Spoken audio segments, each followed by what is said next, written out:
pessoal, tudo bem? Vamos para mais uma aula do nosso curso O que é ser membro. Gente, nós vamos entrar num assunto muito importante hoje, participando do culto público. Nós vamos falar então sobre adoração e sobre cultuar a Deus. Nós temos uma ordem clara, um mandamento muito objetivo e direto do nosso Deus. Mateus 4,10: Ao Senhor teu Deus adorarás e só a Ele darás culto. Então, nós cultuamos a Deus, nós adoramos a Deus com a nossa vida, com a nossa, com as nossas músicas, mas também com a nossa devoção, com o nosso respeito e honra. Olha o que diz aqui, ó, nessa definição de adoração, que é interessante para nós agora. Ó. A adoração é reconhecer a dignidade única de algo e mostrar honra e respeito a isso. Então, palavras bíblicas como honra, respeito, espanto, veneração, reverência e glorificação são quase sinônimas para o termo adoração, tá? E o foco da adoração corporativa, né, o culto público, deve sempre estar em Deus, ok? Então, gente, a adoração é tudo aquilo que a gente empenha as nossas forças, né? A nossa vida gira em torno de algo, é isso que a gente adora. Então é interessante. É interessante porque às vezes tem esse livro aqui do Tim Keller, Deuses Falsos. Gente, esse livro é fantástico. E ele fala que nós somos, nosso coração, o ser humano, nós temos uma fábrica de ídolos. Nós somos muito ligeiros em construir ídolos. Vamos pegar um exemplo aqui do trabalho. Se eu penso tudo no trabalho, se eu coloco o trabalho em primeiro lugar, se o trabalho é que me dá segurança na vida, não, mas o meu trabalho, eu trabalho bem, eu tenho dinheiro, tudo eu trabalho, eu negligencio meus filhos, a minha família, porque eu tenho que trabalhar. Ora, o que é isso se não uma adoração ao trabalho? Gente, e aí tem vários outros, né? Eu posso até adorar, olha só, preste bem atenção, isso é muito sério. Eu posso até adorar o meu filho, a minha filha, os meus filhos, no lugar de Deus. Hoje nós temos em nossa cultura muitas famílias que amam os seus filhos como se amassem a Deus, mas o seu filho foi feito para ser amado como um filho e não como um Deus. Olha que interessante, isso é muito interessante. Gente, e aí, então, quando nós... adoração envolve tudo isso, mas qual é uma expressão corporativa e visível da adoração da Igreja de Jesus? O culto.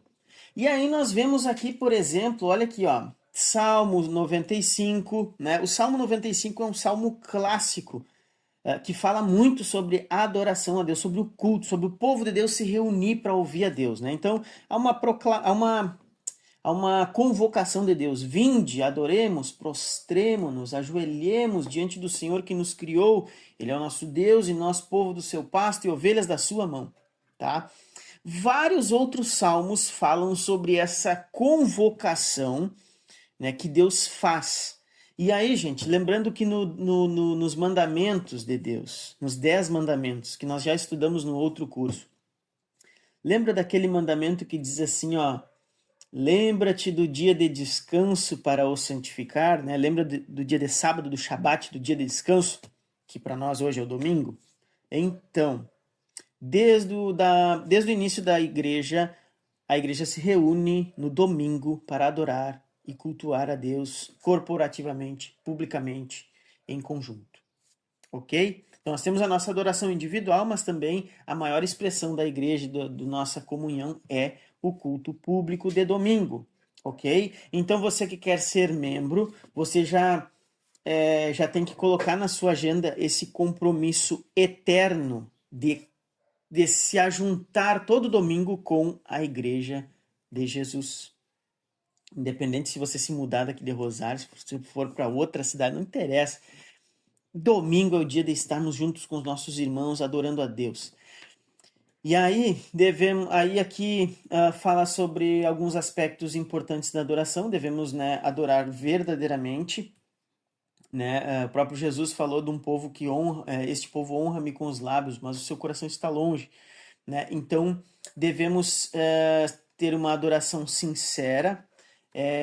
Adoração a Deus é um dever, sim, é um dever, é um compromisso. É um compromisso. Gente, vai ter dias que no domingo, tem dias que no domingo eu quero dormir mais tarde, eu queria ficar em casa, que eu não queria sair. Mas eu tenho um compromisso com Deus. Mas aí se torna um fardo. Não é, gente. A gente tem que achar alegria nisso, né? E aí aqui, ó, a verdadeira adoração se dá quando esse dever torna-se o nosso prazer. Sabe aquela coisa que às vezes a gente acorda tarde e aí fica pensando, eu deveria ter acordado mais cedo para aproveitar mais o meu dia? É exatamente isso. Depois que a gente vai no culto, a gente pensa assim, que bom que eu vim no culto, né? Que bom que eu estou aqui buscando a Deus, tá? Então,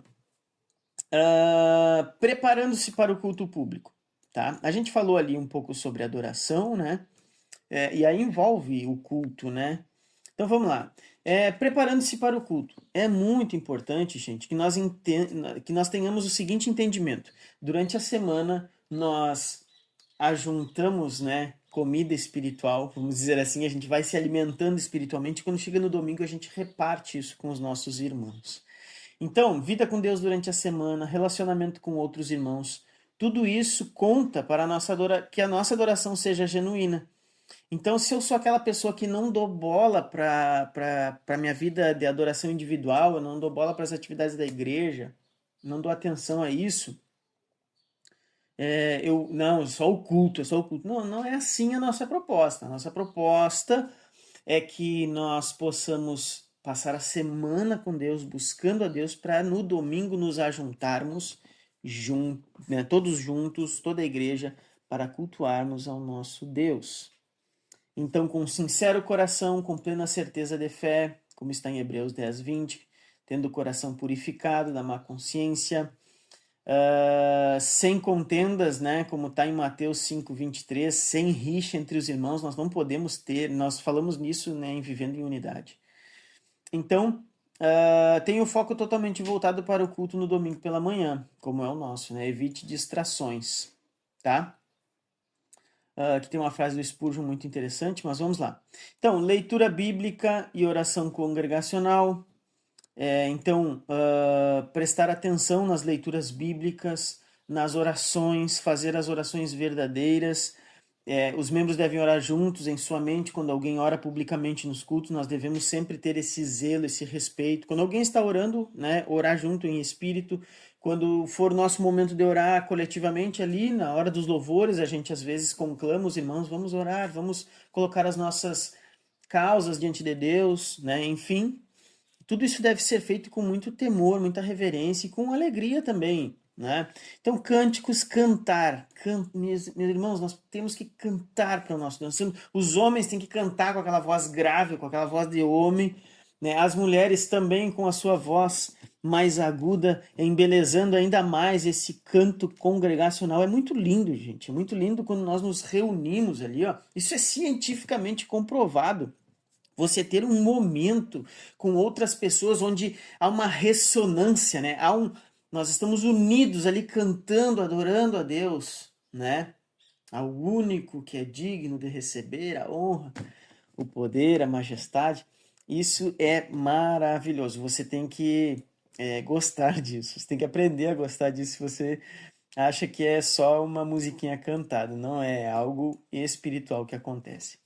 As ordenanças também é importante, batismo e ceia do Senhor. Isso faz parte do nosso culto público, faz parte da nossa vida de adoração. Gente, aqui, ó, outra coisa interessante, nós às vezes não falamos muito, mas ofertar, dizimar, né? O dízimo é obrigatório, o dízimo... Gente, nós vemos na Bíblia, dízimo como era no Antigo Testamento, não é obrigatório, como era no Antigo Testamento, não. Inclusive, é bem diferente a prática do dízimo no Antigo Testamento na lei judaica. Mas nós vemos em todo o Novo Testamento a igreja sempre ofertando, a igreja sempre dando recursos financeiros para o sustento da obra, sustento dos missionários. Então, é tanto um dever como um privilégio, né? E aí, claro, e a gente usa o dízimo porque o dízimo. O que que é o dízimo? São 10% da nossa renda. Então, é uma forma de contribuir proporcional ao que a gente ganha, ao que cada um ganha, e fazendo isso mensalmente, nós conseguimos cumprir, né? Por exemplo, aqui, como faziam em 1 Coríntios. Esse aqui, ó, cada um contribua segundo tiver proposto no coração, não com tristeza ou por necessidade, né? Tem aquela passagem também de semear, né, que fala lá em Coríntios também.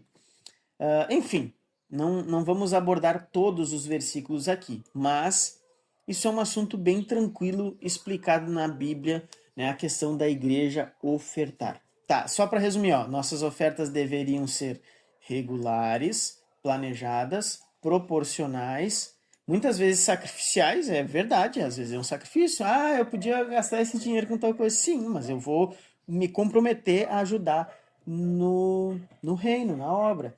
E feitas com alegria, ok? Depois, servindo uns aos outros no culto, né? Existem várias formas de servir, tanto na organização do templo, enfim, nós agora estamos reformulando, né, as atividades da igreja, então sempre tem alguma coisa sobrando para você fazer. Então devemos entender isso também como um serviço ao próximo, ok? E aprendendo com a pregação da palavra. E aí nós vamos ver mais, vai ter um capítulo só sobre a questão do sermão, como aproveitar bem o sermão. Irmãos, então eu acho que ficou bem claro aqui para nós, né? A importância de participar do culto público. É adoração, é serviço a Deus, né?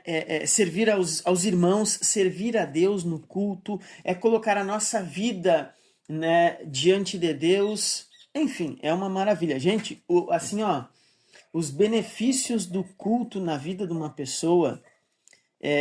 Hoje tem, gente, assim, hoje tem muitas pesquisas, a gente não precisa de pesquisas, mas eu acho legal porque isso nos mostram, essas pesquisas nos mostram